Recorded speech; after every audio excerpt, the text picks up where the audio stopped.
Good evening and welcome to the panel. I'm Ralph Luce and I'm joined by my panel colleagues, Mr. Mary Ebanks and Mr. Roy Bodden. Numbers and the pandemic. Numbers don't lie, and accurate numbers will always paint the true picture. I'm a numbers person, and before I embarked on a career in media, I spent over 40 years as a banker. Now the world is looking at numbers for the solution to normalizing lives and livelihoods. Here in the Cayman Islands, we have followed this strategy, and the reopening of our borders is based on numbers, COVID numbers. As we develop this weekly panel podcast, we will include the daily COVID numbers presentation, which has been produced by the health services. And next week, we'll have it right here online for you. You need to pay special attention to the symptomatic trend. We will notice an increasing trend in the number of symptomatic cases, which we have chosen to monitor, as this will determine the level of care needed in the Cayman Islands. Today's discussion will cover how these numbers will affect the border reopening process, a recap of today's government press briefing, and the lobbying efforts of the private sector. Now back to the panel. Mr. Roy Bodden is a former Cayman Islands legislator and government minister. He's also a former president of the University College of the Cayman Islands and is a highly respected historian and academic. Mr. Mary Ebanks is a former senior government official in various capacities and also in the private sector in various senior roles. He served as a human resources professional and independent director and businessman.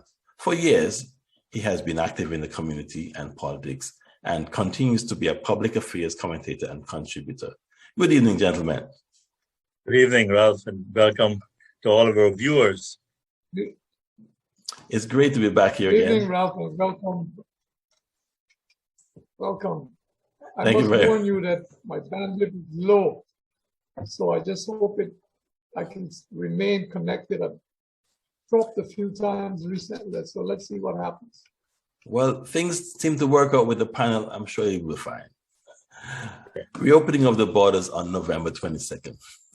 That's what it has been touted and advertised by a group of private sector individuals, and a consortium of private sector interests lobbying under the banner of Reopen Cayman has set November 22nd as a target date for reopening the borders.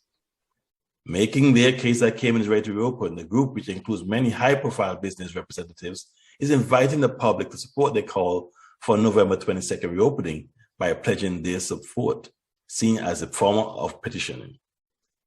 Can you give us your thoughts? Mr. Bodden, do you agree with this approach to force the government's hand?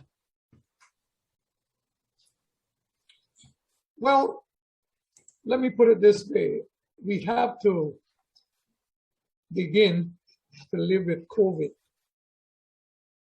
I think that it makes sense to make some preparations. Now, whether it is in our best interest to try to prematurely force the government's hand just to kowtow to business and business interests is another matter.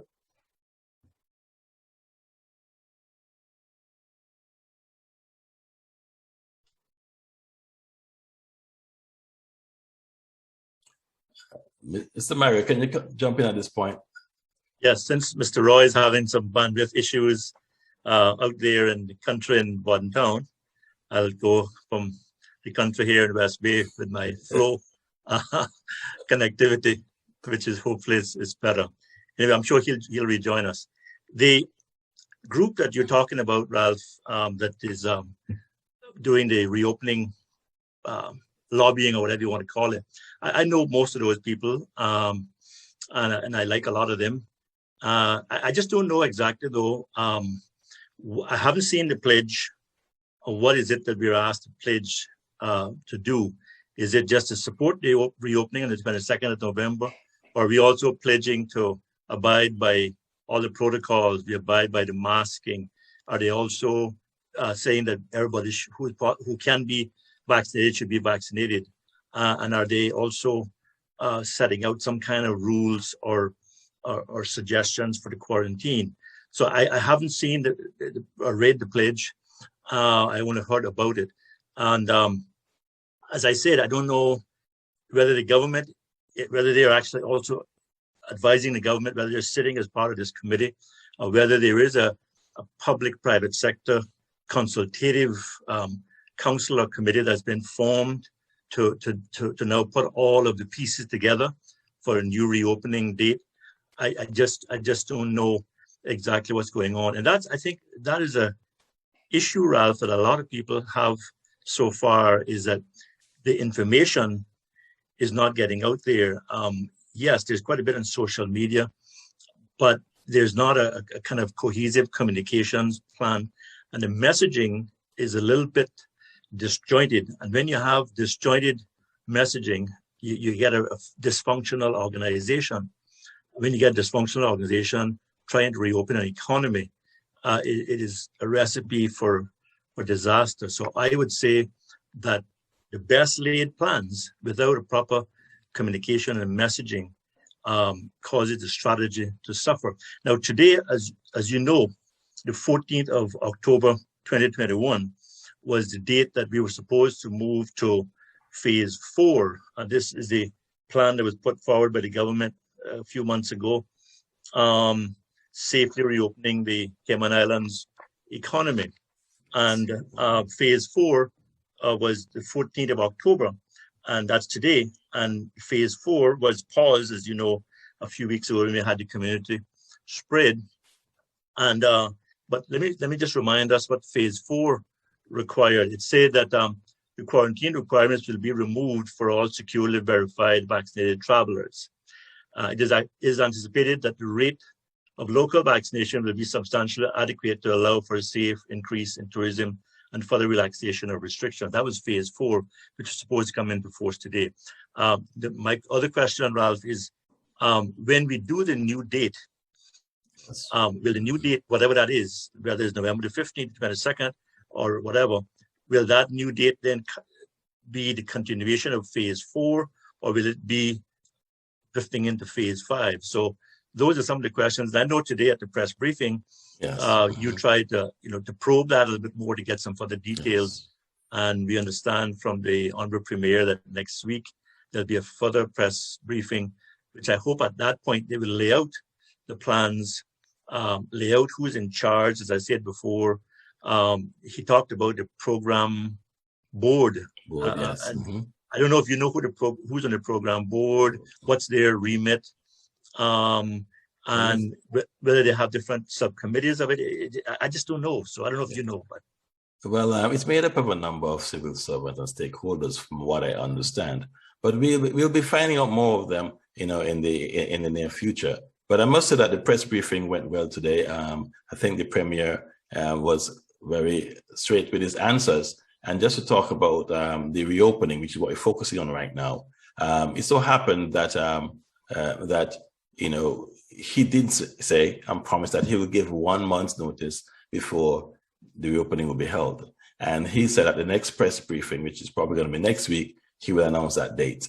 They're doing a lot of things right now. They're checking on all of procedures and protocols and make sure everything is in place. So it looks as if we should be opening our borders either mid or the end or towards the end of November, which is about 4 or 5 weeks to go. The consortium, Reopen Cayman, I think is a group of business owners who I know well and I respect them well. And really they're asking if we are ready to open on that date. And I found it really funny that I was strange that they would put a specific date, because the government has to reopen the borders, and mentioning a specific date is to say, well, okay, we need to be open by this date. And so therefore it's kind of put the government into a spot. But I think that they are holding themselves to that spot, and they're going to make sure that very soon the country reopens, because we are all hurting. And I think that the consortium is getting the message across that we need to open, and somebody need to stand up and stick to their guns. If you promise on that date, we have to follow our plans. And with 80% of the people supposed to be vaccinated by next week, which is what the target was, with everything's in place, the hotel beds and the vaccinations, the lateral flow test kits are here. So a number of elements have come into play. And I think that they feel fairly comfortable. And like it said, stay calm, and that they'll announce the date next week. And so we're looking forward to that date. And we think it's probably going to be mid to towards the third week in November. Mr. Roy, welcome back. Yeah, I apologize, but the bandwidth is really poor. This is the worst I've seen in a long time, but I shall try to persevere. I apologize to you and our viewers for the interruptions.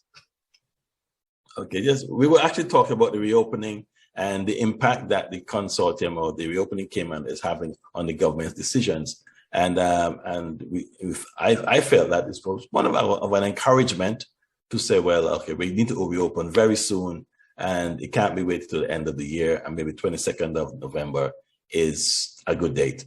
And so, you know, some may see it as they're pushing the government's hands, and that's what we're trying to figure out how you felt about that. Well, you know, it's good that the government can work in tandem with the private sector, and if the government feels comfortable with that date, then that's the way it should be. Clearly, we cannot continue to live in a bubble, because I respect the fact that business has to go on, while I resent the idea of business trying to push the government or trying to make the government look bad. It should be a cooperative effort. And at the same time, we should ensure that the citizens are protected to the best level they can be. Because when we open up, COVID will continue, and perhaps there will be a time when we'll see it increase and spread greater to an extent. So we have to be prepared for that also. Okay. Mario, coming back to you. The Premier said that he wanted to make sure that when we open up, we stay open. Now, no one knows the future, and no one knows what would happen with COVID. We see the world around us trying to open up, shutting back down. And so therefore, I think that the whole emphasis on the delay was to make sure that when we open up, we stay open. What do you have to say about that? You know, people who know me may say that I can be pedantic. I like detail, right? And that's why I kept asking from our first show, 3 weeks ago, what is the plan?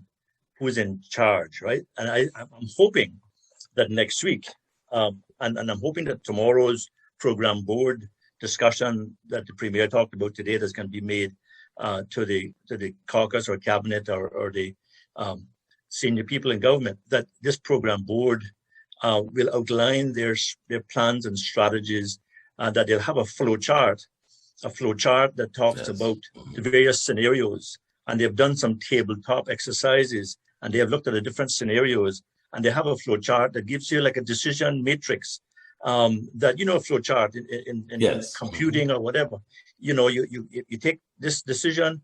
If this happens, you go here. And if this doesn't happen, you stop, whatever. So I think we need to have tactical plans for every single eventuality. Yes. And I'm hoping that kind of discipline, that kind of project planning is what is going to make us different from other jurisdictions that have opened and didn't have all their ducks lined up, as they say. And then within 6 weeks to 8 weeks, they're in a crisis and they're shutting back down and locking down. We don't want that, but we need to have discipline. We need to have every single citizen of this country and resident working together. But we've got to have a partnership, as Dr. Roy mentioned, a partnership between the public and private sector. And we've got to have specific tactical plans, flow charts. And I am a little concerned, and maybe it's unfounded, but I don't know, and I haven't heard any more about the Cayman Islands Tourism Association, CETA. Are they at the table? Are the transportation guys at the table? Look, this is no time for politics. This is no time for us versus them. Let's get together and put our heads together, have commitments. This reopening the borders group, are they at the table? Are they putting some flesh in the game as well? Or are they just making demands? So all these things need to come out in a frank and honest discussion if you're going to be successful. Yes. And on that topic of politics, the Premier and the Minister actually mentioned that in today's press briefing, that there's no time for politics. And, you know, I was going to ask Mr. Roy a question about that, but his bandwidth went down again. But yes, do you think there's politics being played at this time, Mr. Mario? I don't think so. I mean, you know, the previous government, the progressives, they didn't seem to have a plan for reopening either. And as I mentioned from our very first show on the panel 3 weeks ago, you have obviously in these kind of operations, you have two kinds of phases. One was the closing of the borders, which we did and did a good job of, and then the reopening. The progressive didn't seem to have a plan that we knew about anyway for the reopening. But as soon as the government changed and they put out their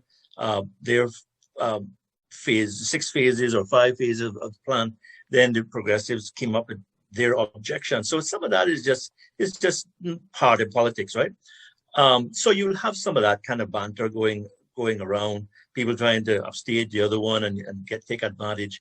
But I don't think there's really, in material terms, I don't think they're trying to sabotage anything, because hopefully recording in progress. We're all in the same place, you know. But I heard the Minister for Health and Minister for Health talking about no time for politics. Well, there's always going to be politics is in life. You can't get away from politics. What you got to get away from is partisan, disruptive and destructive gimmicks and politics. But politics is life. The partisanship is what I think causes some of the issues. Yes, and I agree. You know, politics will exist. That's what makes us a democracy. But at the end of the day, I think that we all want the same thing.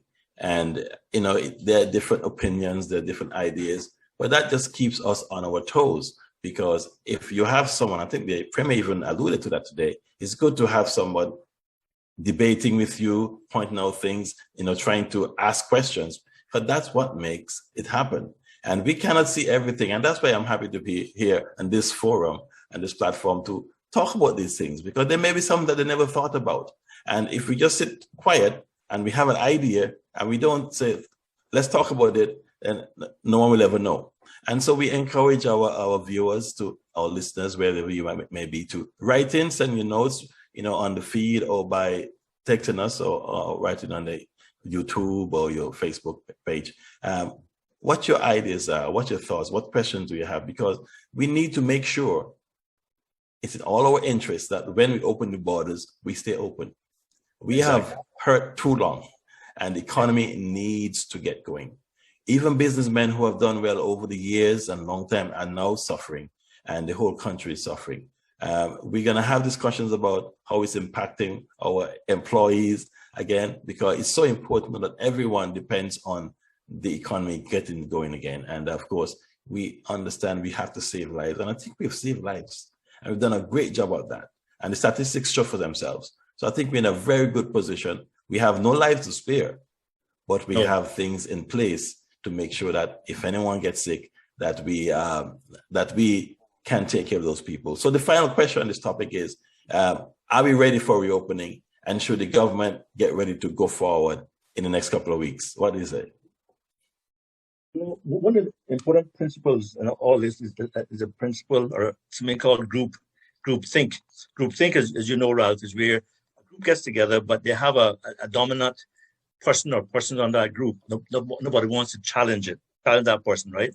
Where they may be, those people may be going on a precipice and about to make a bold step forward, but nobody's going to challenge them because they don't want to be ostracized within that group. That's a dangerous thing called groupthink. Groupthink, if you go through history, we'll see where it caused some major problems, such as the Bay of Pigs right next door in Cuba. So when I say about involvement between public and private sector and all the stakeholders, I mean, let's open up. Let's be honest, let's put the cards on the table. Let's make sure that people are invested in this and let's work together. I believe that it is time for us to open. We've done all that we can do. People are hurting. There's people out there who are getting the stipends, and that's a useful thing. But some people, that's only a fraction of what they normally would earn in their business or in their jobs. And also, not just the money, they want to be out there working and feeling like they have some value and that they're practicing their trade. They want to get out there and they want to serve and they want to work. And the country, the revenue from the tourism sector is hurting. And a lot of hotels and everything need to get back in motion. So let's open, but let's have a plan to open safely and to stay open and to make sure that we don't go back to the same old bad practices as before COVID. And as I said also from the first show, let's press that restart button and have a better way forward and let's build back stronger, whatever you want to call it, rather than going back to the same rut that we were in before COVID. Yes. So And, yes. yes, and I think I think I'll end on that point. I see Roy is trying to get back in, but yes, welcome back, Roy. We were about to ask the question of all the panelists: are we ready for reopening? Are we ready for reopening? Yes. There is a sense in which I believe that we are about as ready as we can be, given the circumstances. We have a fair amount of, we're almost up to the level of vaccinated persons as we had proposed.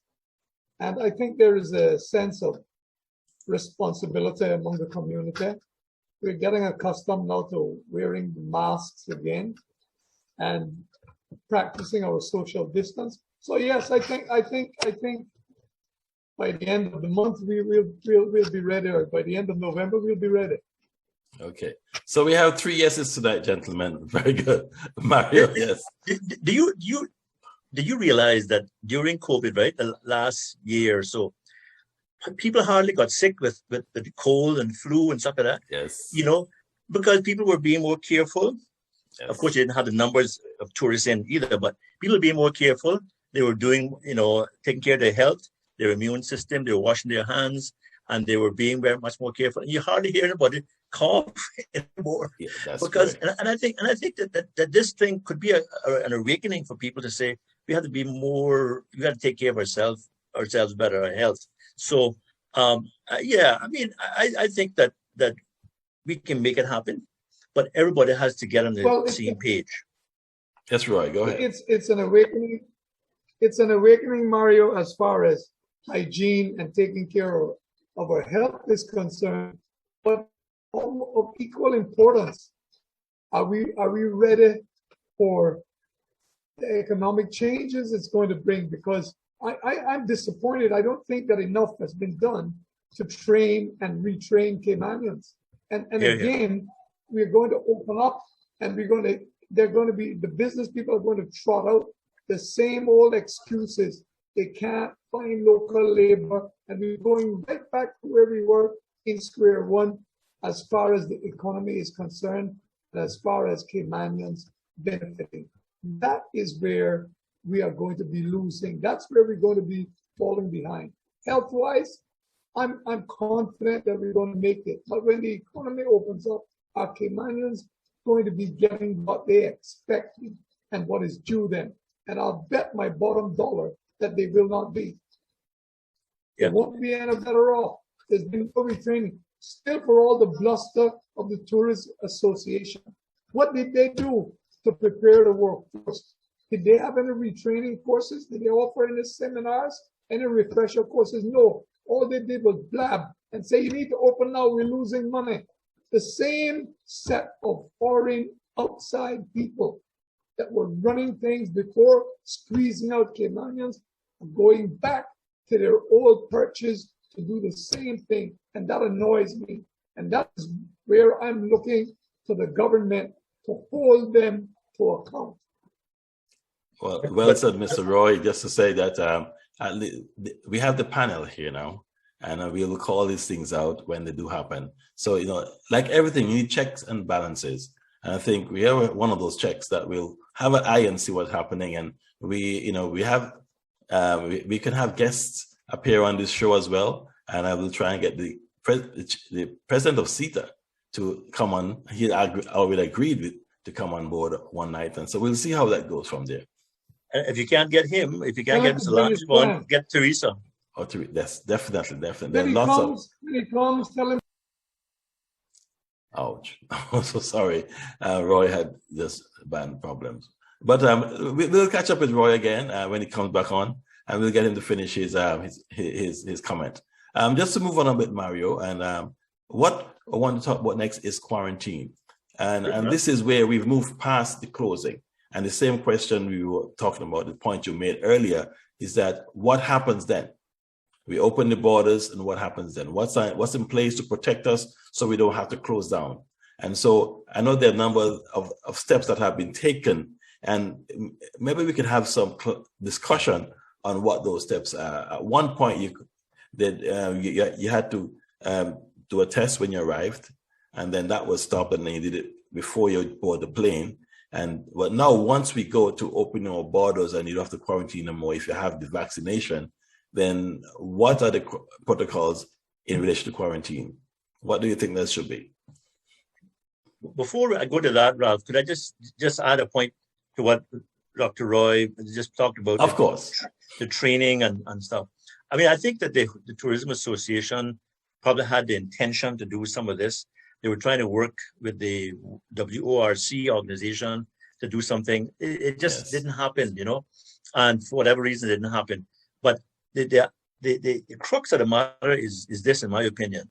There's no overall human capital development strategy for these islands, period. So you can't expect overnight to have something in the hospitality industry that's without having the government that is going to set the stage for it, whether it's the Ministry of Labor and Work and the Business Staffing Plan Board and Immigration Boards and the University College and all the other education stakeholders putting together a proper, and private sector, of course, putting together a proper human capital development plan. If you don't have that, some of these things are just going to flounder and they just look like lip service, but don't really get done. So I think that's one of the things I want to leave on that point about development and training. But to your question, but Dr. Roy is back on. You want to take him first? Not yet. He's coming. Okay. He's coming. Yeah. Okay. So quarantine. This is what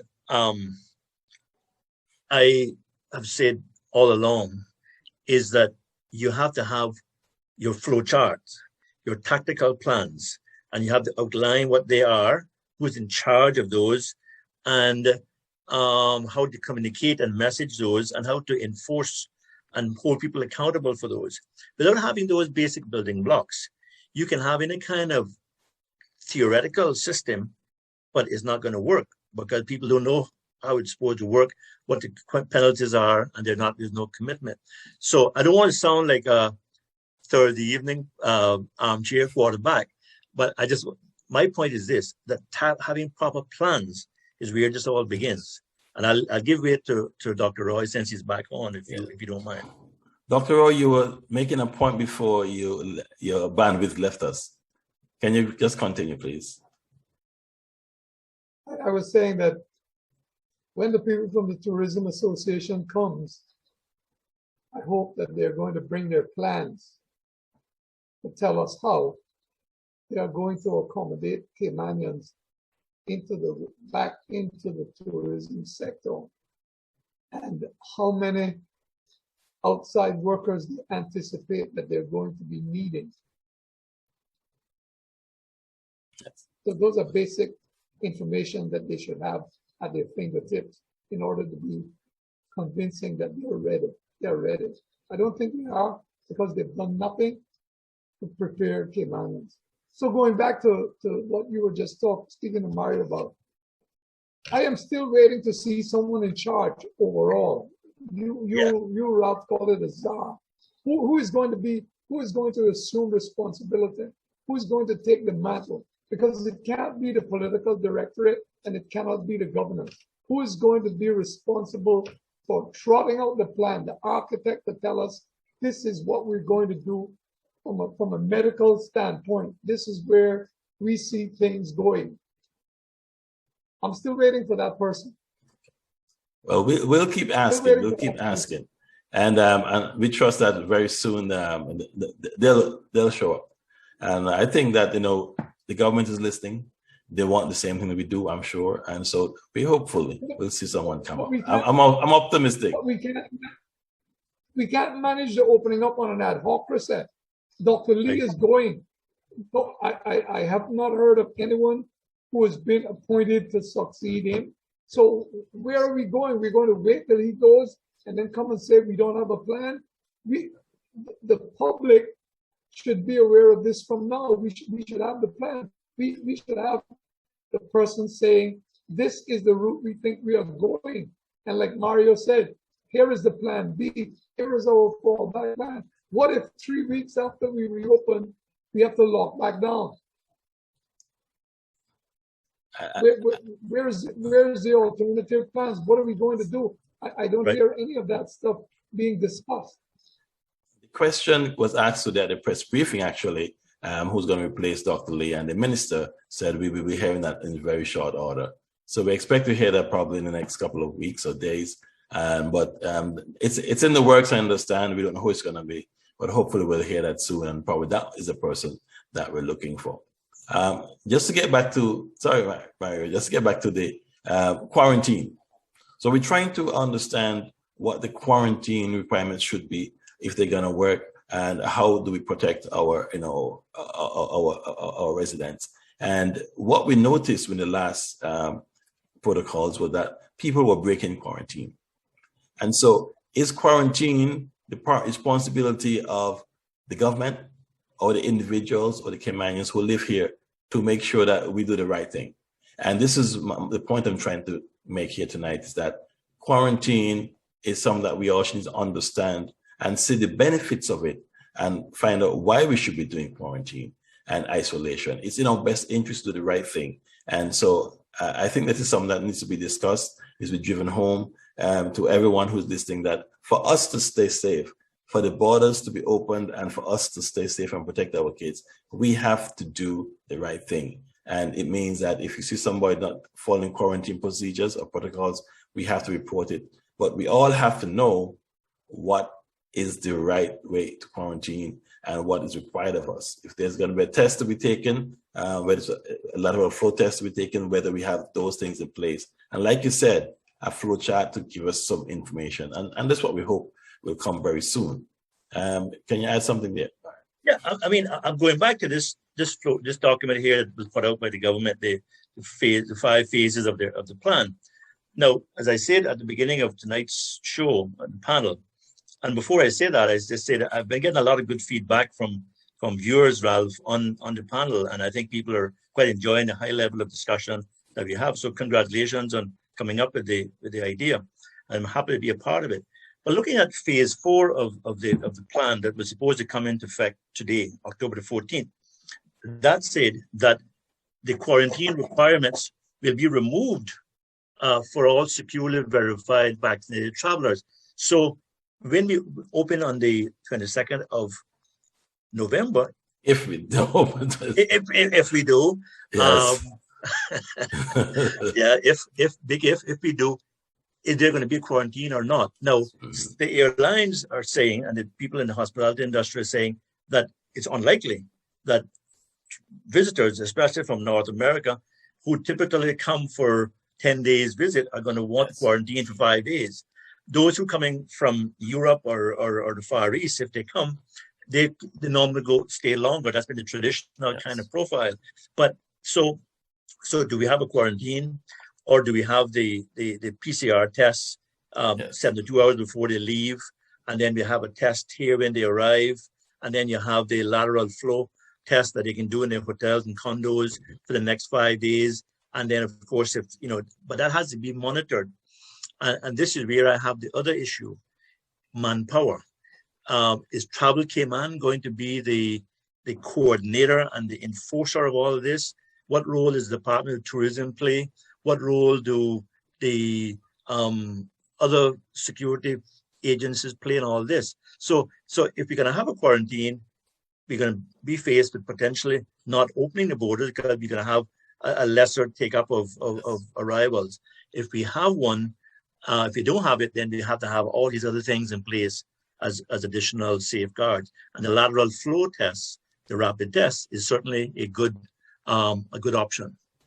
And you're right, Mr. Roy. We're talking about quarantine at this stage. Yes, once the borders open, as we call what we're referring to as open, you will not have to quarantine if you have a vaccination, approved vaccination.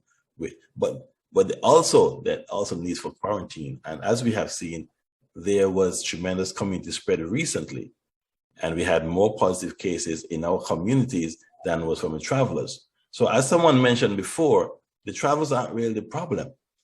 They're coming, they don't have much positive cases as they did before. It's our people who are traveling overseas, or the community spread where it's moving from amongst us. And this is where the quarantine has to take place, because the idea is If you're found to be positive using the lateral flow, whatever, then you have to start to isolate yourself. Now, that isolation, who's going to manage that isolation of the individuals? Who's going to make sure it's done?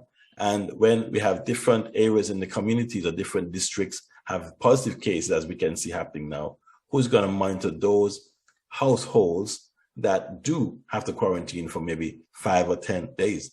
And this is the kind of challenge that we can have. And so, yes, arrivals coming in is one thing, but the quarantine is also another area. And we know what happened when we had last quarantine. So that's one reason why we're discussing it so much tonight, because quarantine is not only for arrivals, it's for anyone who tests positive in a community. And as we will see increased cases of positive COVID in our communities with the open of the borders, we have to understand that this quarantine will have to stay in place, and there needs to be something set down in stone. What happens to those who break quarantine, or how the quarantine, who's going to monitor it?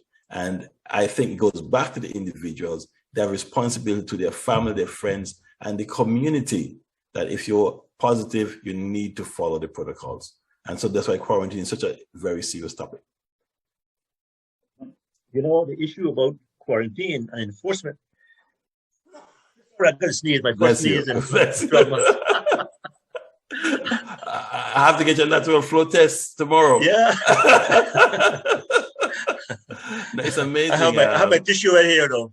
It's amazing. You know, if you sneeze nowadays, they say, watch out, it's COVID.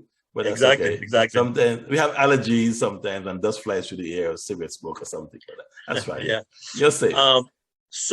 So going back to the quarantine, I mean, as I said, as you said, who's going to enforce all of this, right? And the government has put in place some penalties recently, I think maybe a couple months ago, for breach of quarantine. I think either with the law or the regulation. But how many of those cases of quarantine breach have actually gone to court and have been adjudicated for against the person, and they've been fined? So if you don't start to do this thing, I remember you had a case last year where you had this person that came to visit her boyfriend, and they did some jet ski thing, and they broke quarantine, and she was put in prison, and then all hell broke loose. It even included past President Trump. Yes. So look, you know, we have to have law and order. We have to have discipline. If we have penalties, we must have enforcement, and we must have those penalties being applied. So either we're going to do it safely and seriously, or we're going to play around and end up with a problem. Those are the two choices that I see. And this is Dr. Roy. Welcome back again. And hopefully the bandwidth will hold on for some time till we finish this podcast. But we were talking about quarantine in the island after we open up our borders, and who's going to enforce it, and how will it impact staying open. And what I mentioned was quarantine is not only for those who are traveling in, but for the community spreads where we find out that individuals have tested positive. We don't know where they got it from, but they're supposed to quarantine. And with the lateral flow test going out, people will be able to test themselves. And what happens if you get positive? How are we going to enforce a quarantine and that sort of thing? Well, I'm not sure that we have a sufficiently stringent regime in place to properly monitor that kind of behavior. And so these are things that we need to be working out now. These are things that the authorities need to be telling the public how they're going to work now. And in conjunction with what Mario said about the young lady, Skylar, I don't remember what her other name was. There's another celebrated case that we haven't heard anything about since that, of the lady coming from Jamaica with her partner that breached quarantine. Whatever happened to that case? Has that gone to court yet? So there seems to be some kind of inconsistencies in these breaches. Some people go to court in short order. Other people seem to get lost in the shuffle. And that was a much more egregious case than the young lady from Georgia and her boyfriend at the Yes. outdoor event. Yes, At I the jet ski agree. event. Well, we haven't heard anything yet on the young lady who boarded the flight with a positive case, and they said that they'll, of course, notify us in due course. But time have passed, and you know, Well, we have it's known that possible. we've known that sometimes these cases don't get out in the public, and it's But good to it's ask. past due course. It's good to ask a question because she should have gone to quarantine by now. It's past due course. And what happens is that there seems to be justice for some and no justice for others. But I will ask the question: what happened in that case? Definitely. Yeah, it'd be good to ask them how many cases they have pending and how many are in court and at what stage are they in. Because if people don't see this thing as being applied vigorously, then they're going to say, well, you know, I can breach something and I'll never get charged or imprisoned or fined or whatever. So there's no incentive to behave. What is done in the States, exactly.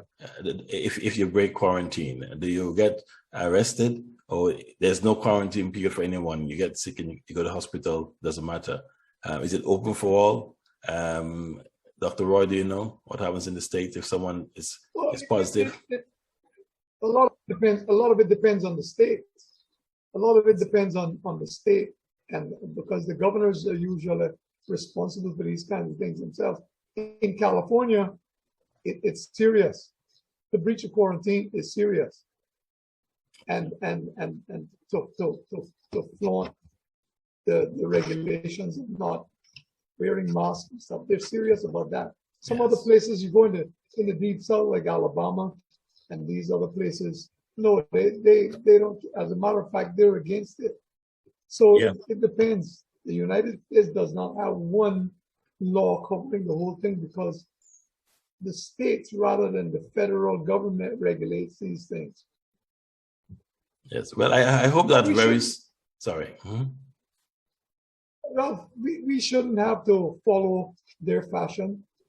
We should implement our own regulations to suit our case and our circumstances. We shouldn't be bothered about the United States or the United Kingdom or anywhere else for that matter. Exactly. I fully support you. All right, Mario, just one final word on quarantine, and then we're going to go to that hot topic that we all want to talk about Expatriate Association of the Cayman Islands. Okay. I think that I'm hoping that you'll help us and ask the questions in the newspaper, and in your newspaper, Caymanian Times, and also the press briefings about the plan that they have and the detailed tactical flow charts or whatever that they're going to be doing. But another question, in addition to asking about the quarantine and the people who have been breaching the quarantine and where they are with their prosecution, is what is happening with the Department of Tourism and Travel Cayman. What is their role, and do we need to increase the resources or the quality of people at Travel Cayman, or do we need to get the Department of Tourism more engaged in the product Cayman and helping with reopening the economy? I think that's another unknown. Maybe they all do it. Maybe they're doing all this, but you don't know. So it would be good to know that. So that's my last word on the quarantine issue. And one more thing before I switch. I like to be a realist, and I look at people's lives, and I understand that there are many people who may be positive or think they may have some contact with a positive case, but can't afford to stay at home. So they keep quiet and they don't say anything. And that does more damage than good, because they need to save their livelihoods. They need to earn a living. They can't afford to stay at home. Who's going to pay their bills? And so we have to be realistic. That has to happen. And so where do they go? Do they go and report, oh, I'm positive, my whole household has to shut down? Now, how do I feed my kids? Or my employer needs me to work. So it affects if it's economy, it affects the merchants, it affects the businesses as well. So we have to figure out, how do we deal with those things? Are the government gonna give everyone who's tested positive and stay home a voucher for the time that they've lost some work? These are the kind of things that need to be ironed out as we go forward, because we know that there will be an increase in cases in the community, and it will impact people's ability to work. You have to stay home for maybe 2 weeks, and then if you have a family, extended family, and there's some households that have 10, 15 people living inside the house. What would happen if it spreads in there?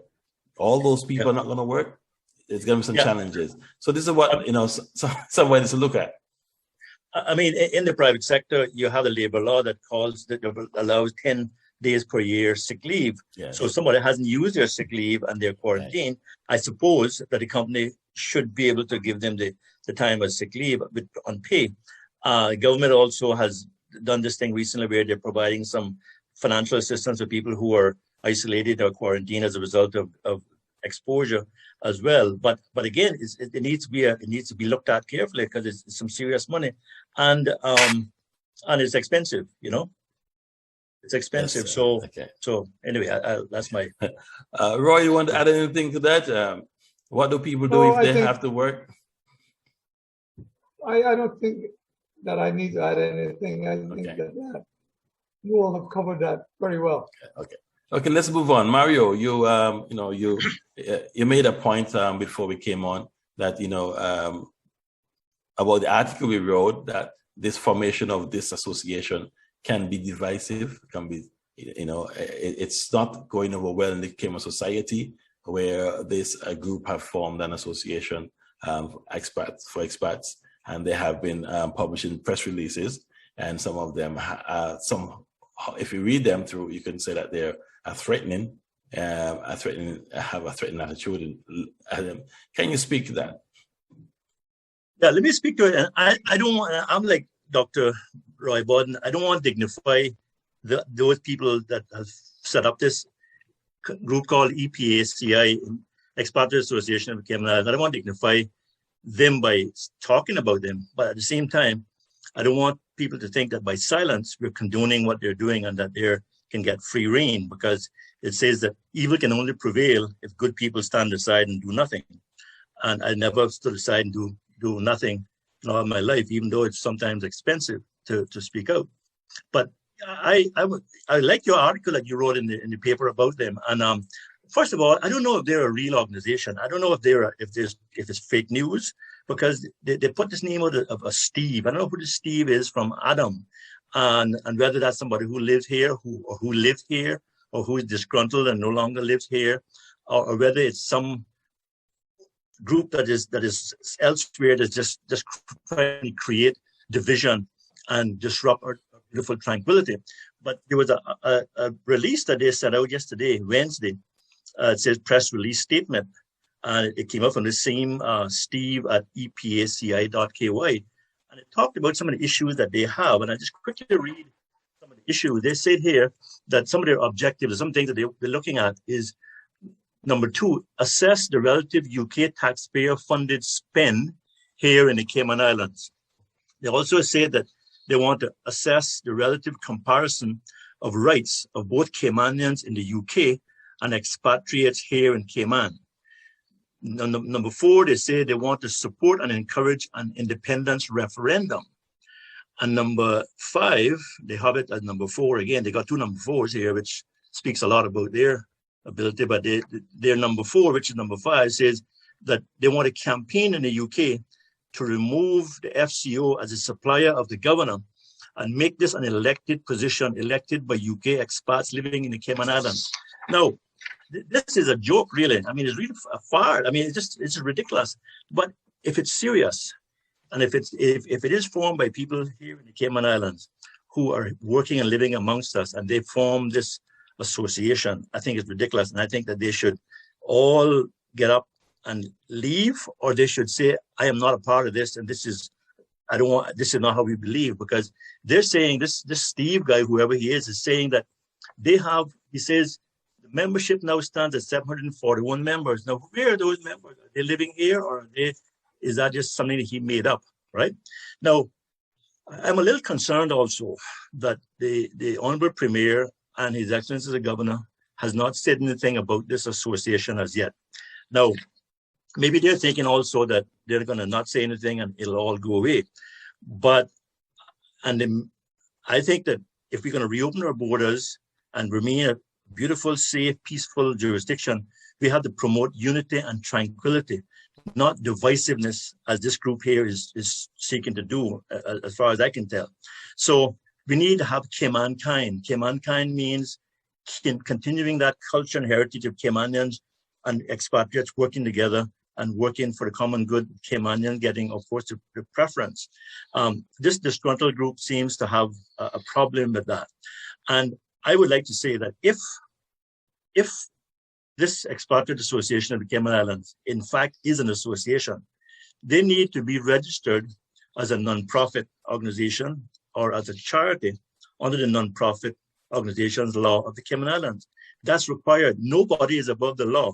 And if they think that that's discrimination, too bad. But that's what the law calls for in this jurisdiction.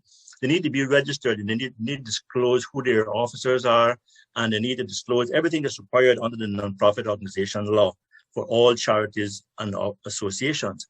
And I also want to say tonight on the panel, exclusive to Caymanian Times panel, that I am calling for a mandatory orientation program for all new expatriate employees and unemployed residents who are coming into the Cayman Islands for the first time. I have said this for years. It's not just the first time I've said it, but I believe that it's necessary, because what that'll do, it'll bridge the gap.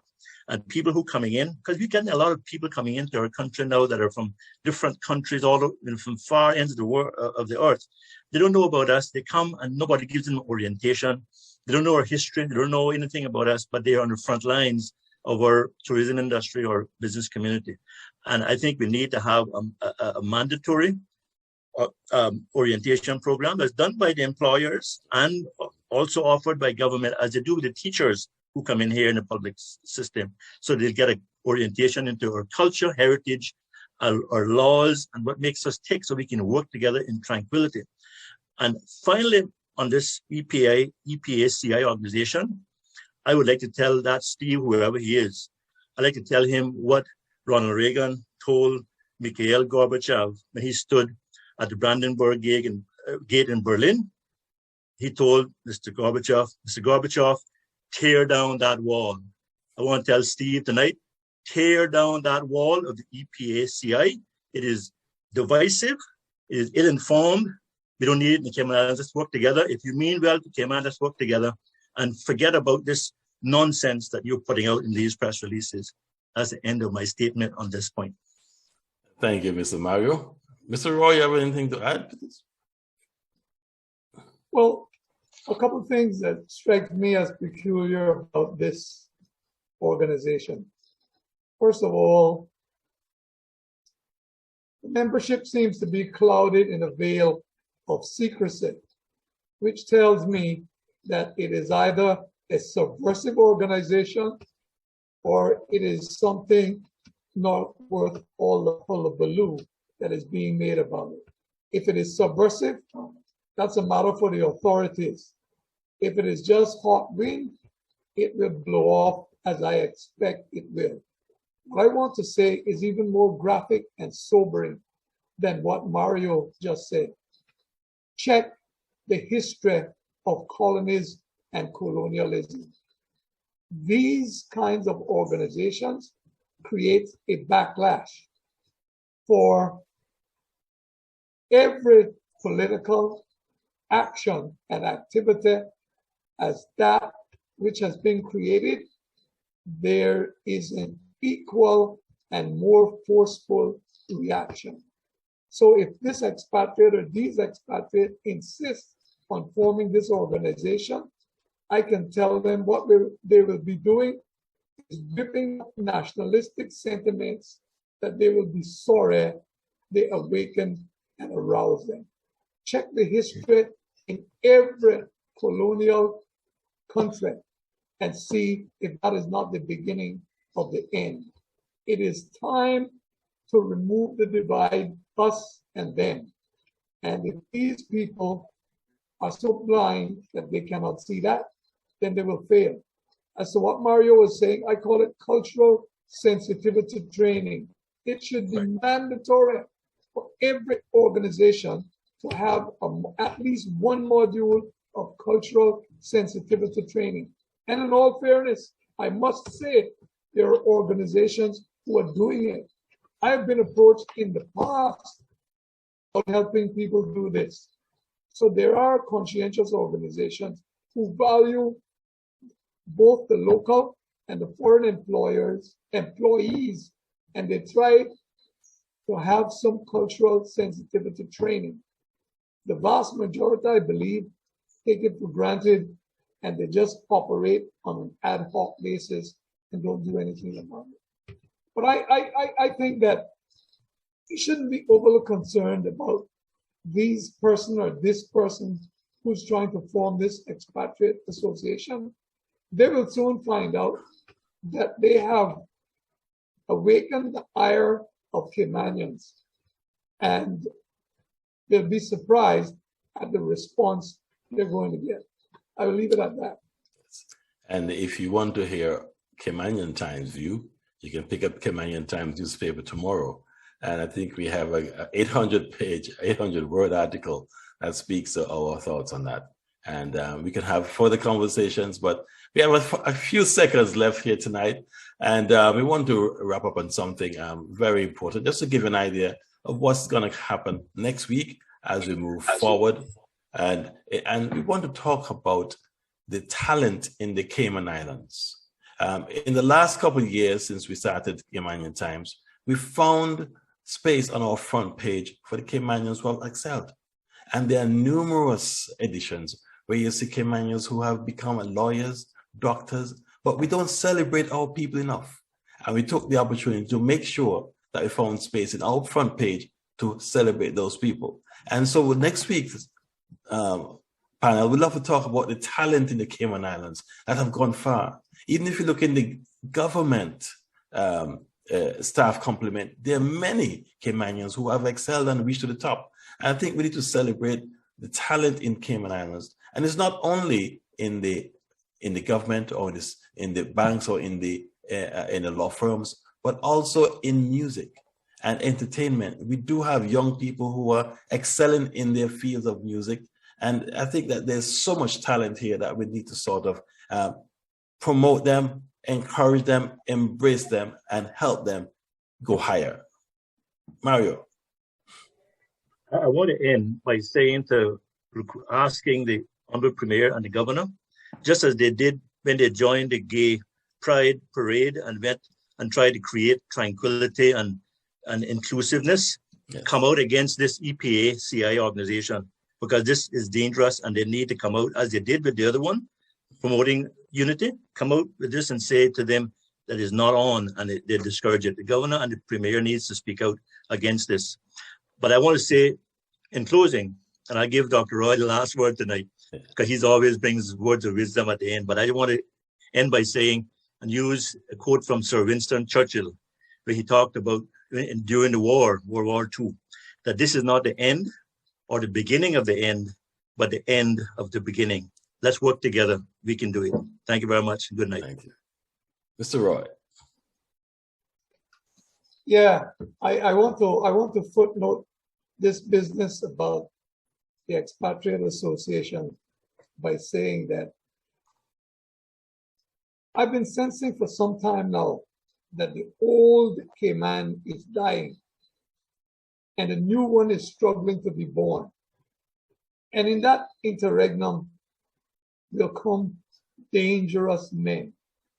Dangerous men. And this is the time for them. This is going to be the time when bigots come out. This is the time when prejudiced people are going to come out. This is the time when arrogant people are going to come out. But I want to say this. History always has a way of cutting those people down to size. Sometimes it happens literally, and sometimes it happens figuratively.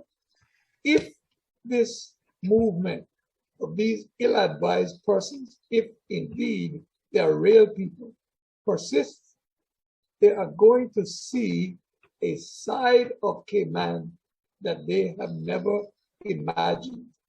And instead of them taking over, they will have to run with their tails between their legs, as many have ran. But we were warned of these people from way back in the 1930s, 1934. Commissioner Cardinal told the Venerable Villa Farrington. Willa, my boy, now that you're on the map, promise me you won't let them take it from you. Thank you, Mr. Sound Roy. words. Thank you, Lord. Sound words. Yes. They won't take it from us. They won't take it from us. Yes. Very well. Very well. And this has been. Hopefully next week we'll get news about the government plan. We can talk about that as well in our panel next week, Ralph. Okay. Thank you very much, gentlemen. It's been a pleasure once again. This has been another edition of the panel, talking tough issues, thought-provoking, but information. And we thank you for watching us and spending time with us. Remember, you can check it out on YouTube and Facebook, and like our Facebook and share like. And see you next week, same time, same place at 8 p.m. I'm Ralph Lewis saying good night, stay safe, and protect your loved ones and yourself. Bye.